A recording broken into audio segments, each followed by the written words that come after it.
శత్రువు ఎదుట నీకు భోజనము సిద్ధం చేసి నీ పగవారి ఎదుట నిన్ను తైలముతో అభిషేకించి నీ గిన్నె నిండి పొర్లి పారును.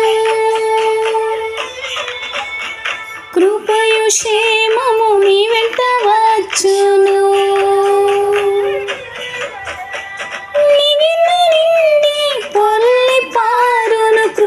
క్షేమము నీ వెంట వచ్చును.